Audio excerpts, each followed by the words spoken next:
The culture is like a landlord culture because it's plantation, right?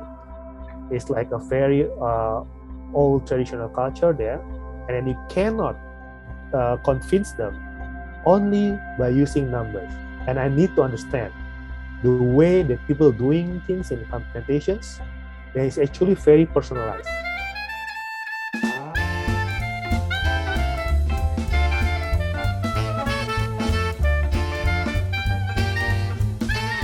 Welcome everybody to Equality Podcast Season 2. We are so pleased to have with us Albert Octovianus from Indonesia. Thank you for joining us from halfway around the world. A little bit about Al, background in industrial engineering and quality management, and is now in HR. And he's here to talk with us about his journey into that side of the business and how he applies the principles of quality management to the Human Resources Department and Talent Acquisition. We're so happy to have Al with us today. Albert, how are you? Yeah, I'm fine, doing great here in Indonesia. And then I already get my beauty sleep to have a talk with you guys. So hopefully I can go through this and then like I noticed saw the skyline in the background. So is that where you're at right now? Yeah. So this is actually part of the historic area in Jakarta. As you can see, there are these tall monuments, actually our national monuments in the city of Jakarta. And then here you have like these two buildings with one of the biggest mosques in Indonesia, Jakarta, and then one of the most I think it's the biggest, not the biggest, sorry, cathedrals in Jakarta also. And here you got like, it used to be the only one that managed the oil and gas in Indonesia. Well, that's really cool. I'd love to visit someday, and it's so great to have somebody, from Indonesia to speak on the podcast today and share a little bit about your background and culture.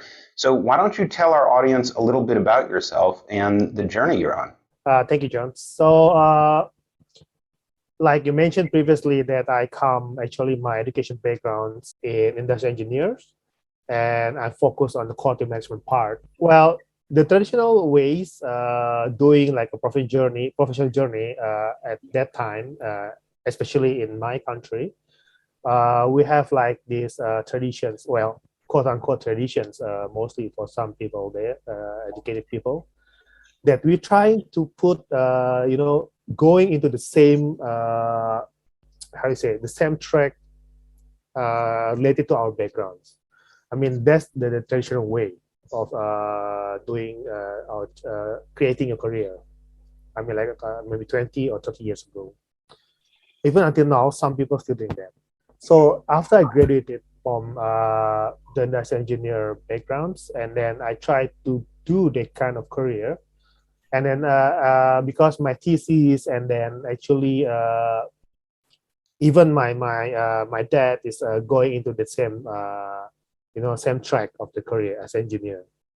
And then I pursue like a freelance consulting in ISO 1000 at the time, and it's actually doing quite good for like a couple of years, even before I graduated, and I make that freelance career as a baseline for the topic for my thesis. But when I took up my postgraduate degree, I take my master's degree, I got hooked into the marketing area, the marketing sides, right? Because I found out that I like to deal with people and then connect with people, and then learning about marketing is actually giving me that channel to do that.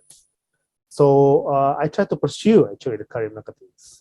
So from the engineering backgrounds, I did it a couple of years there as a freelance, and also working in small, medium business companies. Also work in a warehouse, production warehouse actually, Jake. And then, but after that, I tried to pursue my career marketing.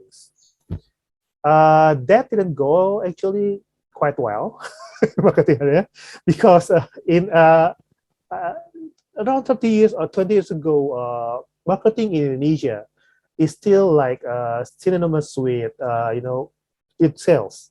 So when people talk about marketing, they talk about sales. So it's marketing and sales. They don't really, quite have a focus on the marketing strategy. They only focus on the execution of the sales. So that's why I try to focus on the marketing part, the strategy part, the branding part. But since a lot of the companies that I tried to pursue didn't have that kind of segregations yet, so then I just dropped the marketing part, and then I'm going into the change management part in my third stage of my career. And this after just after I graduated from my master's degrees, and I take a job in change management. And please keep in mind that around 20 years ago, change management is almost unheard of in Indonesia. It started like from the initiative comes from the technology companies implementing ERP systems in Indonesia, and then these technology consulting companies. And then I'm from the user part in the industry sides, so become the counterpart of that consulting companies. But the interesting thing is like my first change management career is actually under the IT divisions. But in that career, in my first step in change management, is actually I work a lot with the HR peoples. So I think that's my first taste of HR. I think it's around in 2004 at the time.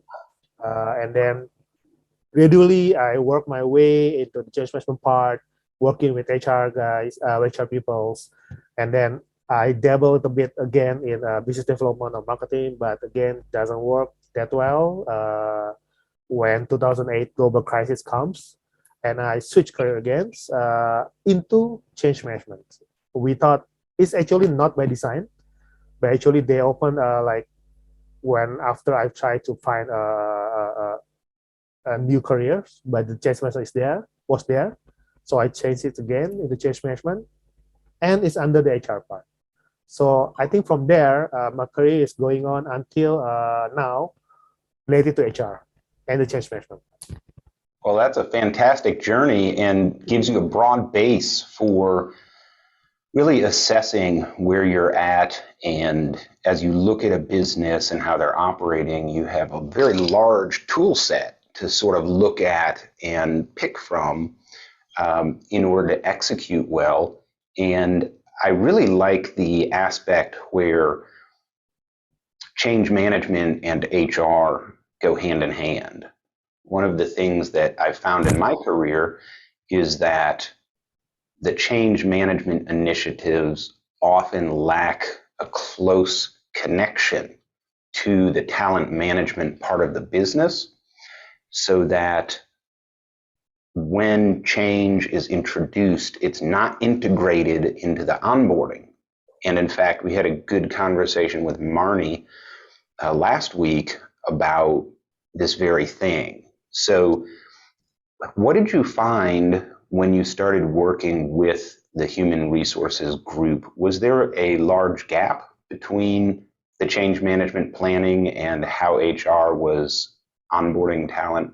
So that's I think one of the topics that what we call like gap of disciplines. I mean, in terms of change management disciplines and then the HR disciplines, right? Because when I was my first career as a change management, and I'm knowing that change management is actually under the IT part, I think it's a little bit, makes much more sense in terms of like, okay, so you implement the new systems, and then because it needs the change needs to be managed, and then there's a relationship there, right?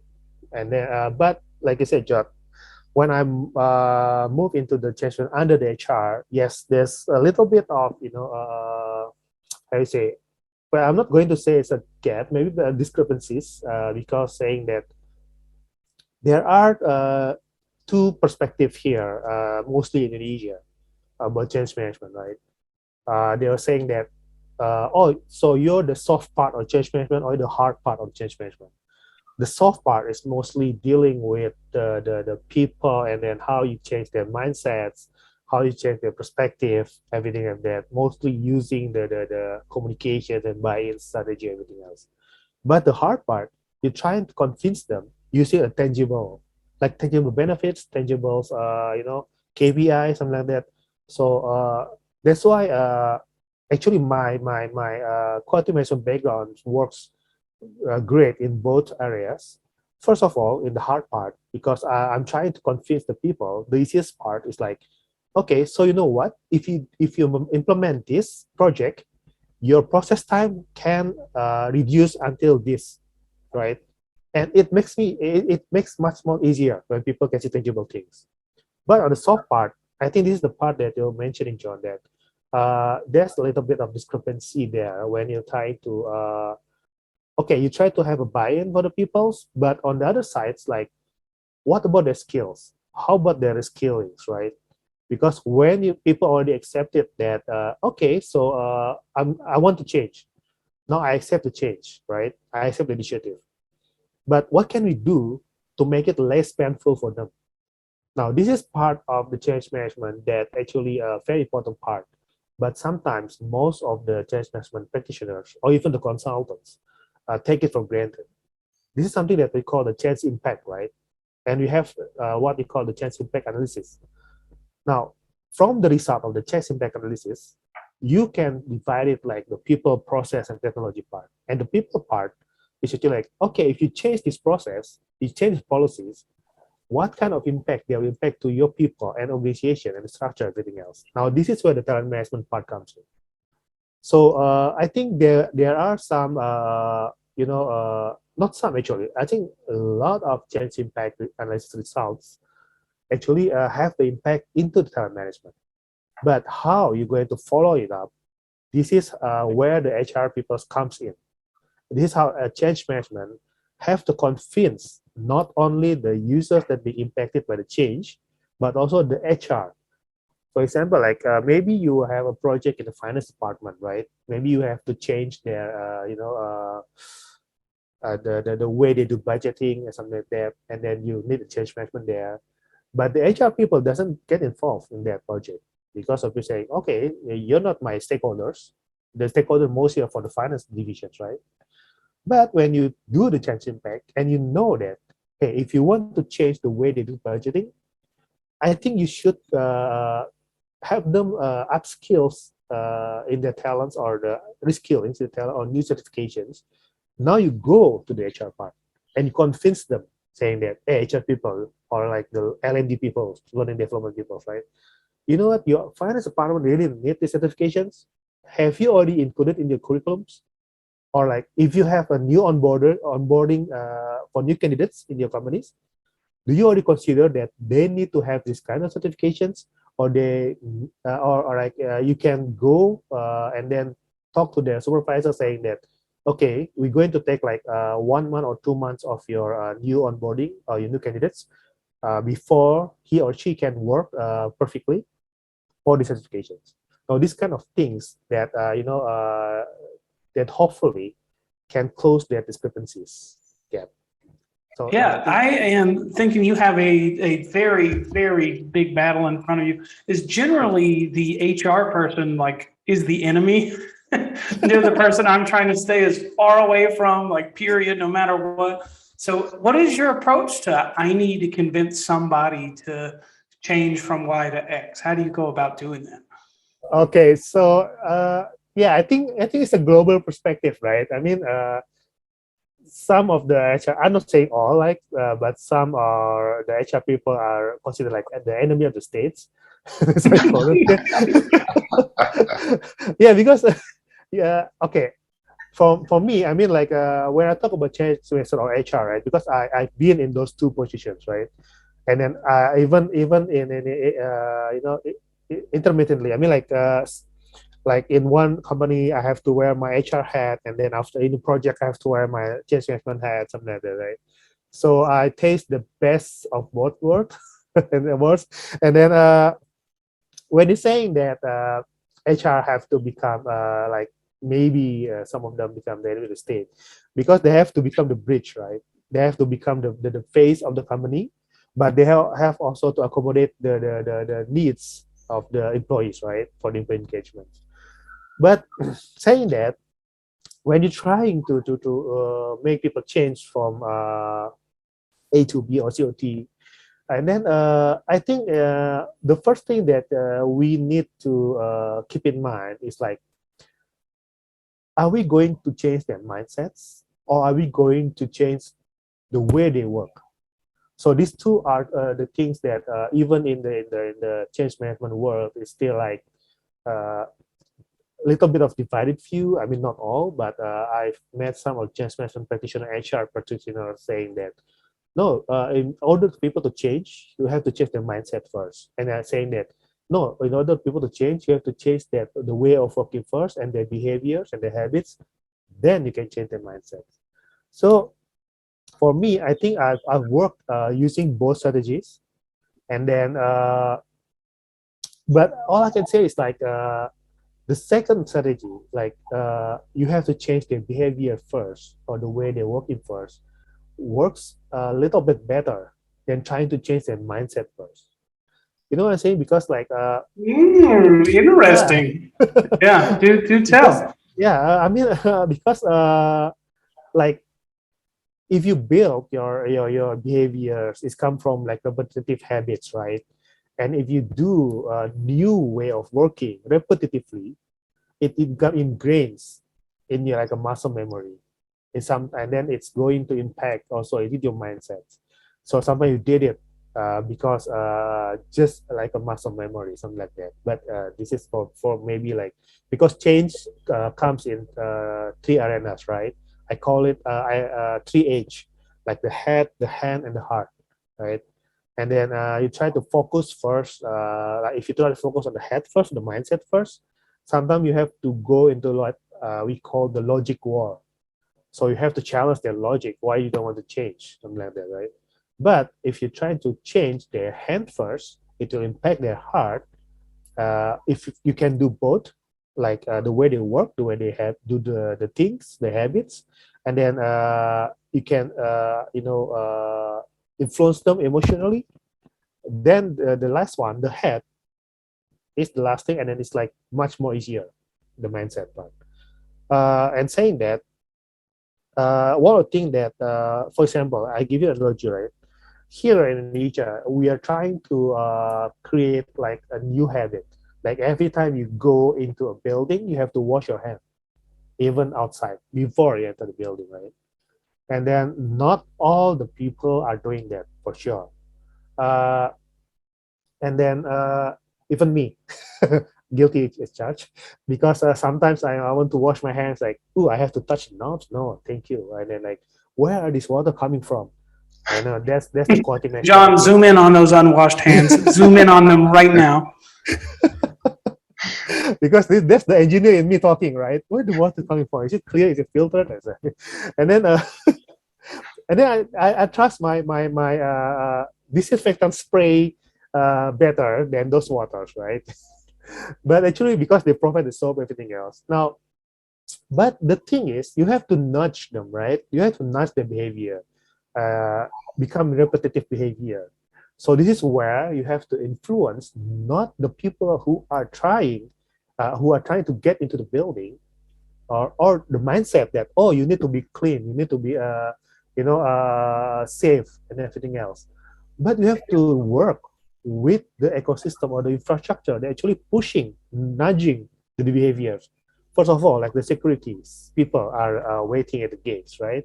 The second, maybe the place, I mean the road, like maybe in is it like in a Kanban, you create like a yellow lines, like people have to walk over there.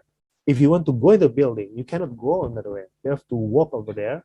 In this line, you have to wait, wash your hand, then you can come in. Because usually maybe you have like these rotating gates, people can come in from left and right, but here they are forced. And then when the workers in that building becoming like a habit repetitively, it becomes like a muscle memory. Like 3 months comes, and then in this limited lockdown, I saw that people are like, yeah, while talking to their friends, they are like unconsciously walking to the lines, to the yellow lines, washing their hands while talking, and then taking phone calls, and then washing their hands coming. Yeah, absolutely. John, give us your thoughts there on behavior drives the culture and not the other way around. Yeah, some great stuff to unpack there, Al. So, broadly speaking, for change management, people have to change. And you mentioned the three H's: the head, the heart, and the hands. And maybe sometimes organizations make the mistake of trying to start with the head and convince people this is the smart thing to do, this is the right thing to do. And maybe it's more effective to change behaviors. And as people start doing things differently, that can change their heart. So let's say that I am working in a warehouse environment and I'm moving product. And then Al comes along, does an analysis, and says, if we change the process, we can make your job easier. The people who hear that might and probably will have a lot of resistance to that change. But if the approach is, let's do it differently and see how it goes, as they start following the new process, their heart gets won over because they're experiencing the benefits of the change. And all of a sudden, they're like, hey, I have to work less hard to get better outcomes. I kind of like this. And then we circle around and say, yeah, that's why we did this. And at that point, the barriers to intellectual acceptance have largely been knocked down. And then you followed that up with a fantastic example talking about queuing for hand washing before entering buildings. If, in this case, the city just makes the rule everyone has to wash their hands before entering the building, there's not going to be a large uptake in behavior change. But you can change the environment to make those behaviors more likely. So you gave the example of have a yellow line that people follow, single file to get in. Have the hand washing station right there. Have it right before the security guard who's essentially watching everybody. And so by changing the environment, you change the game. You incentivize behaviors. And as people get used to it, that starts to change their hearts and minds about the benefits. Is that a good recap? Yeah, that's amazing. I mean, yeah, I think like that's really summarize, crystallize the essence of change management by doing the heart, the hand, and the head, and that's good. And then I want to talk a little bit about the culture part. I mean, like we're not going to leave out the way of the approach using the mindset change first. We still use that, but we just not going to focus on that area while doing the managing change. Why? We want to keep like what we call the leadership commitment, right? And then this leadership commitment is actually like maybe you heard that culture change from the tops, right? So we're going to still to engage the leaderships. We're going to maintain or like engage their commitments, and then actually asking their commitments. Why?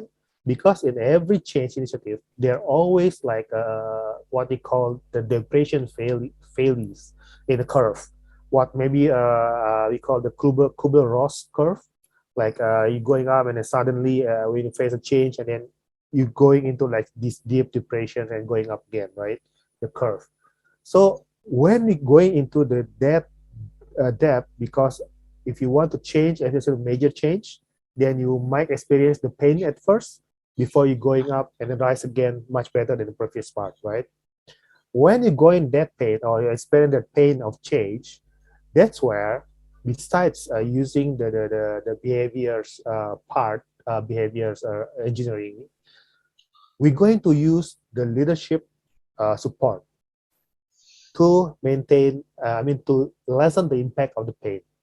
So when people go into the pain, leadership become, it's okay, you're going to get better. It's okay, we will with you all the way. So this is where the part when the mindset thing comes, right? So we try to do both ways, but we try to put our effort as a change practitioners in the hands and the heart first. but we still not going to leave out the head part, because that's where we ask the leadership commitments to help lessen the impact from the pain that going through the change initiative. So I think that's why we still need both, but we just need to be concerned, like, okay, which part that I have to focus on, right? So this is something that we need to consider in managing change. So that's a great comment on culture. And let's just zoom out a little bit and talk about your context. We have some silos within the business. So we have operations, and they are doing stuff to make money for the business. And then you have this change management silo, which helps the operation to make changes to improve. And then you have the human resources silo, which helps to train workers to change their behaviors to run the business. And even within the change management silo, there's sort of a differentiation between hard and soft change management, where the hard change management is the engineering side, doing studies, figuring out what needs to change, and then the soft side, which is sort of convincing people, hey, this is a good thing to do. So already we've just described a culture, and the definition for culture that I often use when talking with companies is it's just what we do and say every day. And they sort of, the actions and the speech sort of become habitualized. They sort of become memorialized. They sort of become habits, and that's what our culture is. So if you have an organization that's divided up like this, that's already a culture that's in place. And so as we're trying to change with that change management, there's a necessity for the change manager to understand and grasp the culture they're working in and tailor their speech to the different people, different organizational silos, different leaders, in order to maximize buy-in and speed up the facilitation of change. Well, I think that's one keyword that's very important there, John, that you mentioned, tailor, right? Because in these days, doing the change management part is actually knowing your employees, right? Knowing your stakeholders. Like you said, it should be tailored. Your approach should be tailored, not like one approach that fits all, but the tailored part. Because okay, going back into the culture part, right? Yes, when what you see as employees, as what you experience, because I believe employee engagement comes from employee experience first. You have to experience it, immerse in it, then you can become engaged. And this is where the culture part comes, right? Because it's something that you see, and then some things that you talk about every day, like you said, John, right? And then as a change management, yeah, you have to understand that part first. That's a very good take on that. Because if not, and then you cannot, you cannot tailor it. Like people were saying that a couple of years back, you have to think outside the box. You have to think outside the box, right? But I was thinking like, okay, but to think outside the box, I have to know about the box first, right? And it's something that the change management people are saying, okay, if I want to enhance the culture or even change the culture part, I need to know about the culture first. If not, then I won't know what kind of gap that I need to change in terms of the silos and the initiative, everything else. So this one part. If I want to tailor my approach in change management, I have to know what are the cultures, like the artifacts of the culture first. What are the tip of the iceberg of the cultures that people see, and then tangibility of the cultures. Then I can tailor them to get the buy-in. So, like I told you that, like in operational part, right? Because I spent like half of my careers in consulting and half of my careers in the user sides, right? And then mostly user sides and manufacturing part. when I was working in the CPO, like crude palm oil plantation companies, and there's an interesting culture there. The culture is like a landlord culture because it's plantation, right? It's like a very old traditional culture there, and then you cannot convince them only by using numbers, even though it's hard, solid facts, data, and numbers, right? And I need to understand the way that people doing things in plantations, that is actually very personalized because you're staying there, you're going to stay there like a year, 2 years in the plantation part, at the head of the plantation also, the head of the manufacturing staying there. Sometimes they can bring their family, sometimes they cannot bring their families from far away. So this is something that if you want them to change, you have to approach them personally, like you're going to talk to them like from night until midnight. You're going to drink a lot of coffee and beers with them and smoking with them a lot. Just staying there by their sides, listen to them talk like hours, sometimes at days. Then you gain their trust. So 100% there, Albert. 100%. Me and John have many a conversation that end with, we're convinced that humans they're emotionally driven first, all of them are, and we only use our conscious mind to justify what our emotions already decided for us.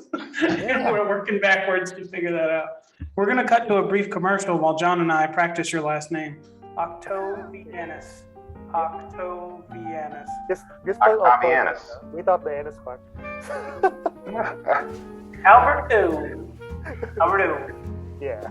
Al, I love that last paragraph, how you figured out that palm oil plantation culture was very unique compared to something like a fast fashion industry in downtown Jakarta.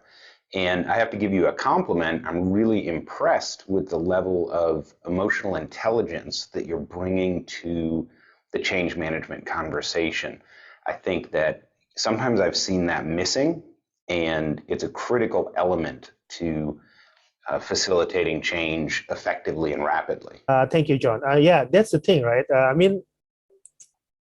Because I've compared it in my experience, several industry, right? Like I told you that previously in my first my first career as a change management, it started actually in the pulp and paper manufacturing business, and it's quite also quite unique because when you're talking about pulp and paper, it's end to end, right? Starting from the forestry part and then until the end product part. So it's almost the same like the plantation. You have the upstream and the downstream.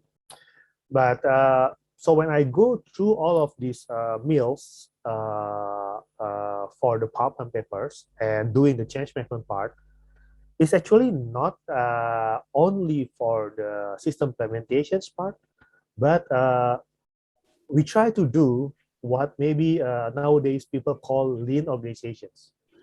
But back then they call it high performance organization, HPO, right?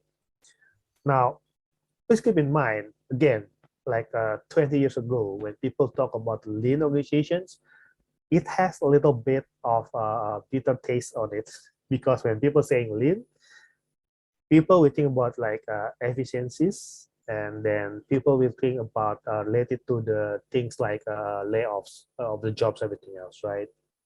So, and I play a part on as a change management there also, also the part of the, maybe you can call it from the judge, jury, and executioner. I'm the part of the judge and jury, because again, this is the hard part. This is the hard side of the change management.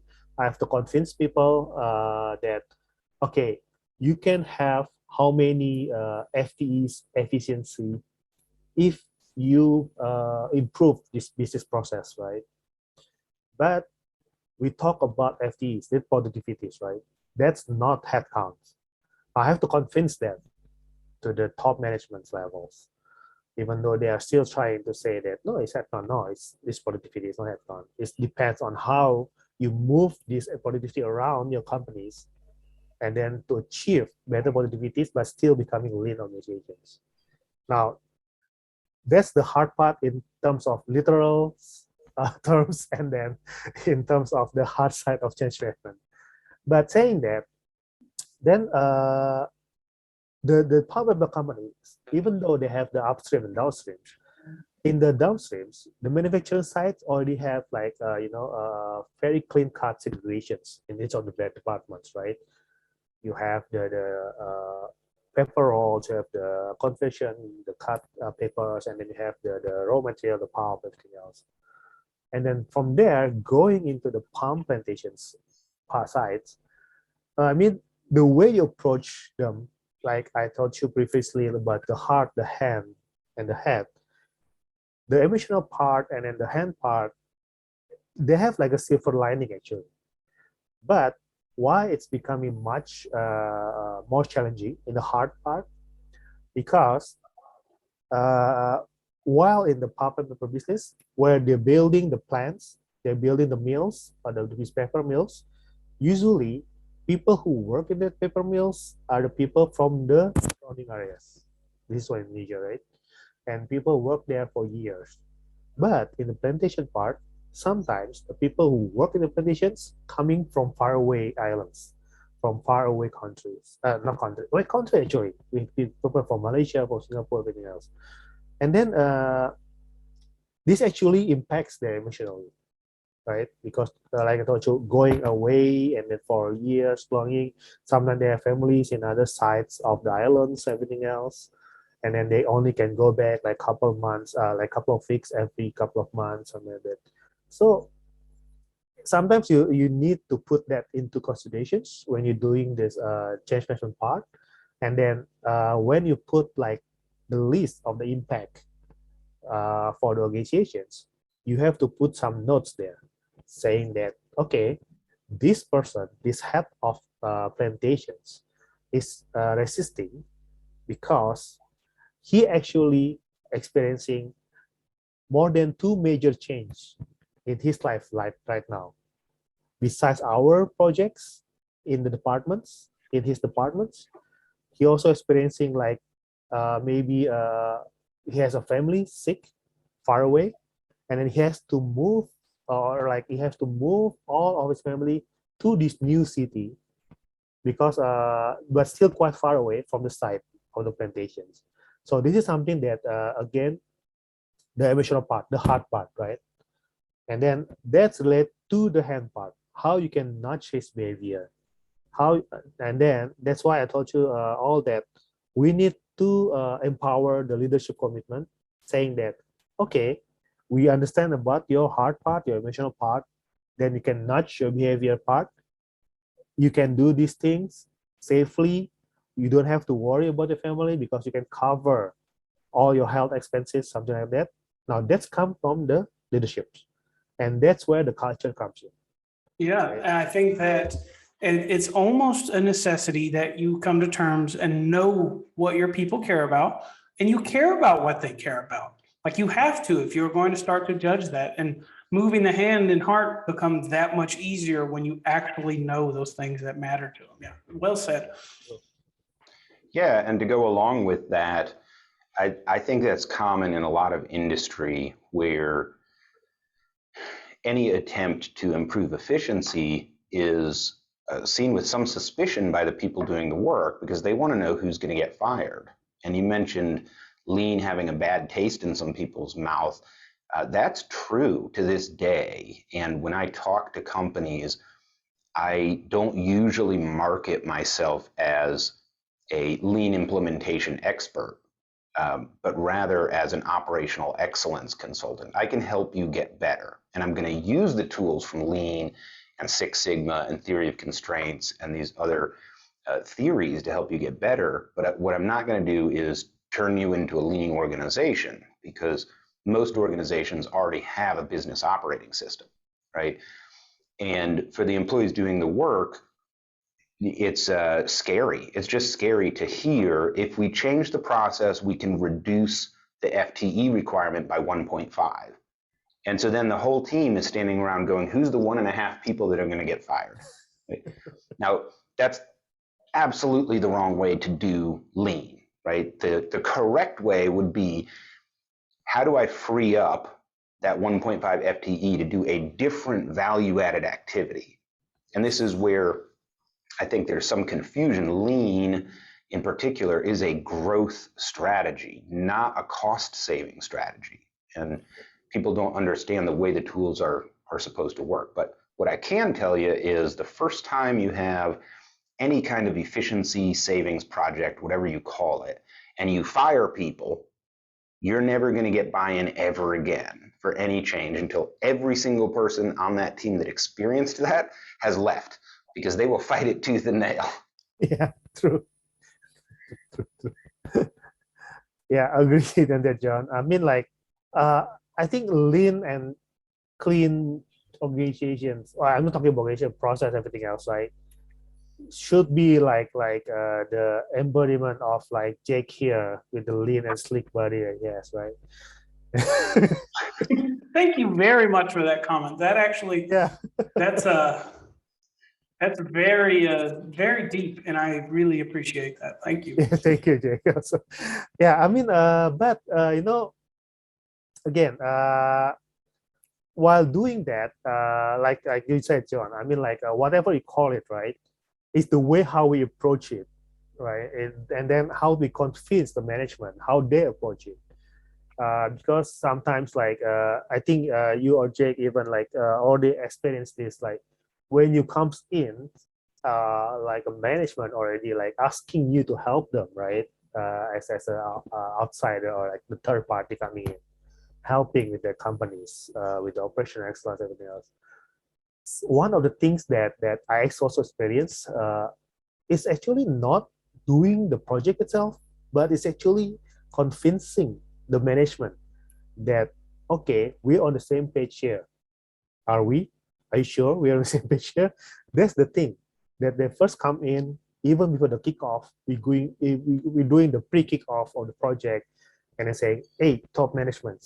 So this is what you meant, right?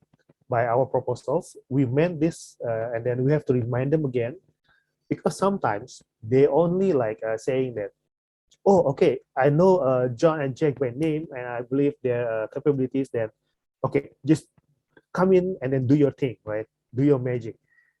Sometimes, but when we did our thing, and they said, wait, no, that's not what we meant. So this is something that I also experienced in like business improvement projects, in ISO projects, and then even now in change management or HR projects.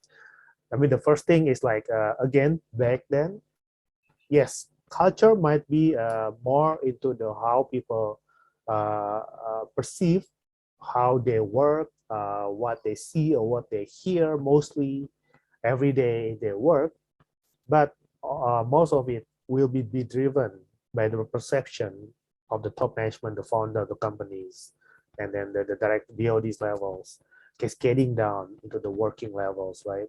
While we, as the third party coming in and helping the companies, we have to build from the bottom up all of these initiative, all of these working levels peoples with their heart and again with their heart and hands until we reach on the head. But we have to prepare our like ACE card from the leadership, engagement and commitment, cascading down. So we meet in the middle, but the effort mostly bringing that things bottom up, because if you're just doing that, because change comes in two pace, right? In two tracks. Either it's compliance or it's acceptance. It's compliance, it's only top down. Like, okay, I'm doing this because my boss said so, but it becoming like a ticking bomb. It's like a time bomb there. It's only compliance. But this acceptance is coming from inside. Like the working levels, the employees really want to change from there because there are internal motivations, and it will last longer. The adoption will last longer. So we try to meet in the middle, because we try to make them more into the acceptance part. Maybe you cannot win it all. Maybe like 30% of the employees go into the compliance. Yes, but if I can take like 50% of the employees' populations go into the acceptance, it's a win. Yeah, So, I love the phrase "compliance is a time bomb." I absolutely love that. And, just hearing a little bit about your background and the different industries you talk about, I haven't worked in any of them, but there is nothing you haven't said that I can immediately relate to. Like the same struggles we have on this side of the water with a dearth and like real people management and those interpersonal skills that get you the outcomes you're looking for. Yeah, true, true. Yeah, I love the acceptance and compliance matrix for looking at change management. And you're right, most of the time there is an element of compliance no matter how hard you try. And I guess the goal is to have as few people in that category as possible. But as we're talking through it, it occurs to me that we're implying something, right? We have the leadership in the top down, and then we have the people doing the work, the bottom up, the grassroots, we call it. And the people doing the work have to change their behaviors on a consistent basis for the change to stick. So if there's a conflict there, if we have to sort of triangulate or bridge between those, it does imply something. And what it implies is that the perspective and values of the two different groups aren't aligned. And I've seen that on many occasions. Most of the time, I've found that the lack of alignment has to do with communication. So, for example, the business owners, the business managers, may want to see a change because they want the business to be more efficient. Now, the people doing the work, they don't want the business to be less efficient, but the business efficiency is not as important as their salary and their safety in the organization. So they're working to provide for their family. Like you said, they might live on another island or another country. They might be sending money home every week to their family. That's what matters the most to them, is preserving that.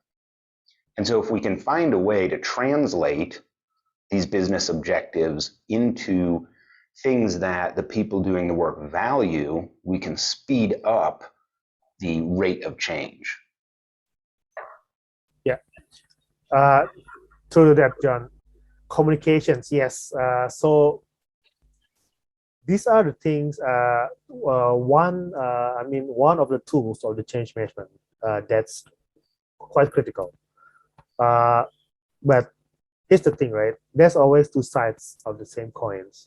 When talking about communications, like most of the change management practitioners currently, not currently, sorry, the people that knows about change management, but not really the deep practitioners in change management, sometimes they thought that change management equals communications, right? Because sometimes you come in and then, oh, okay, so you want to manage our change? Yeah. So please help us with this event, with these posters, with this, newsletters, everything. But that's mostly communications, right? And then not the whole change management team. But I agree the communication is the critical part of change management. That's why remember I mentioned that you have to have to stand on the same page with the top leadership first. Then you can communicate what are their change visions actually, right? So I experienced also becoming the what we call the PDCA manager, right? The plan to check action manager in one of the consumer goods company. But the PDCA actually not related directly to the operationals, but it's actually part of the performance management project. Performance management, corporate, cascading into the individual levels in that time. So when I comes in, and I'm coming as the counterpart from the consultant, because at the time we also hiring the consultants, and then I'm becoming the counterpart inside the companies internally. And then I was asking the consultant, like, okay, how are you defining the KPIs? How are you defining the what our performance mean for these companies, right? And then he was telling me this, and then the KPI we did like a 3 nights non-stop discussion workshop with the leaders, everything else. Okay, that's good. But when I bring them to the stakeholders, right? to the workers, to the working levels, and then they have different perspective of the what they meant for performance. Like this is a consumer goods company coming from the very strong sales and distribution backgrounds, right? And then most of the sales saying that for me, performance is like I can go out there doing my sales track like one day full nonstop. I can get as many stop at the stores as many as possible in one day. That's all. That's my what I call performance. And then after that, the second one is like I can get a lot of hits. People are buying the products because of my sales, because of my sales track there, stopping in each of the stores. That's it. That's the performance for them. I'm saying that no, that's not all. Because according to the management, they are cascading because it's a balance scorecard kind of thing, right? They're cascading this performance. These are your performance, and they have like a bunch like usually you're doing like only tracking by your self achievement and everything else like 2 or 3 KPIs maximum. Now after this project they have like a 10 or 15 KPIs. They're like, what? No, I don't want to do that because it will cut into my sales time. I cannot go around selling something. Now this is something that when the consultant I was telling the consultant like, you know what, sales people aren't going to do this because for them it's just too many. We cannot do this, and then why don't you group it into like the criticals and then the important and nice to have KPIs, right? And after that we can prioritize it.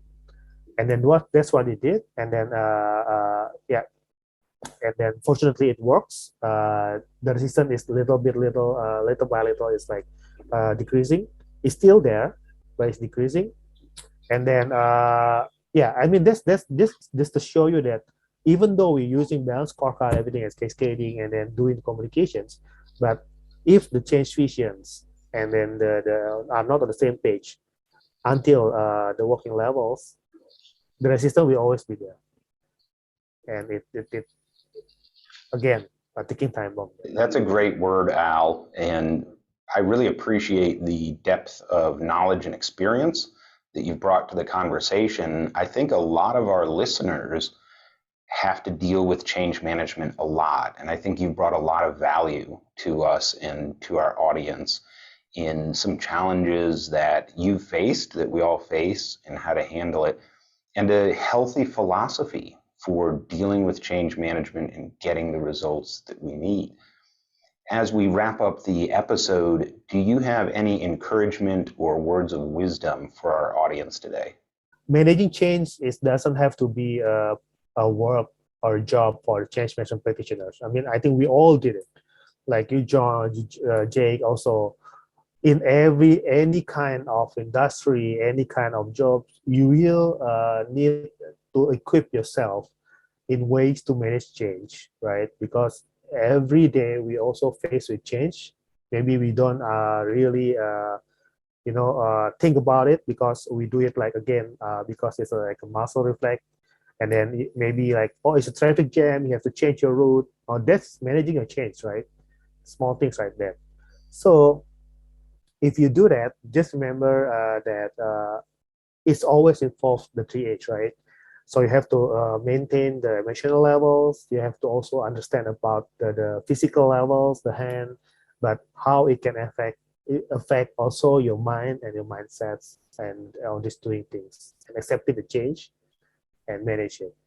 So I think everybody can become a change management practitioners.